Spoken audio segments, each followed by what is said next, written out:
3:30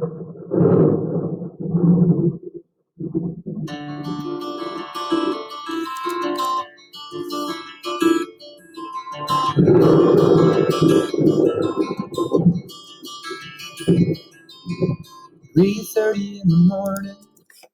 All right, I had to start with that song because how do you talk about Operation Rolling Thunder and not think about Garth Brooks' Thunder Rolls? Well, you've all been through a thunderstorm before. You know what rolling thunder sounds like. It's that constant thunder.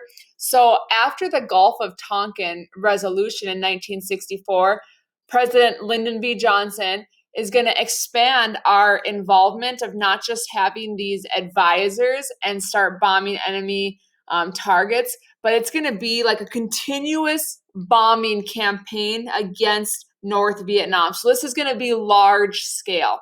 And it's called Operation Rolling Thunder because, when you think about that thunder being continuous, that's what the bombs are going to do from American planes. It's going to be continuous.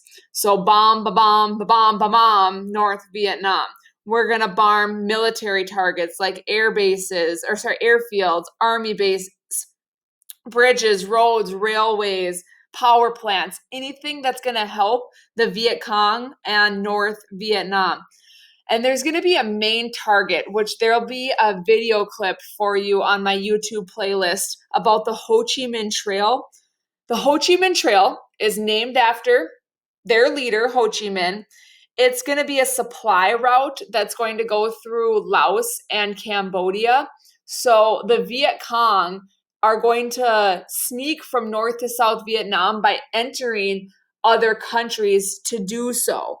So we're going to go after the Ho Chi Minh Trail, but it's a lot easier said than done because the Ho Chi Minh Trail isn't going to be like a road.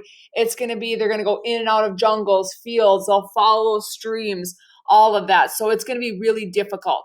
So we're going to launch Operation Rolling Thunder. The Viet Cong are a guerrilla group. So they use guerrilla tactics. It's really hard to identify who is a Viet Cong versus who is a true democratic South Vietnamese, like a friend to the US. Because like the North Vietnamese army, they're uniformed, they're full-time soldiers. They're going to be used for like the large scale attacks. But these Viet Cong, they're going to look like anyone. For a US soldier, they might be your friend that day at daytime, and then at nighttime, they're your enemy. They're the ones that are setting booby traps or that are stealing scraps from the US to make their own bombs. They know the jungles, they know the swamps. They go into Laos and Cambodia for protection. Now, they don't have like a ton of sophisticated equipment, so they don't want head-on clashes with the United States. So instead, they're going to use some like light, medium machine guns that they're going to get from the Soviets and the Chinese. They are going to have rocket-propelled grenades, recoilless rifles. They're going to have mortars. They're going to have great grenades where they're going to use tripwires.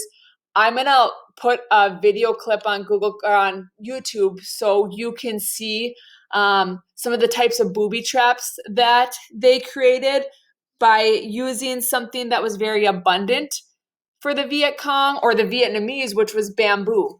Bamboo is a type of wood that can be pretty darn strong. Now, the Viet Cong had a code of conduct to be polite, be fair, return anything you borrow. Don't damage crops because that's their food supply. And we don't have any time to flirt with women as well. The Viet Cong often hid in the jungles. So here you can see the landscape, the geography of Vietnam.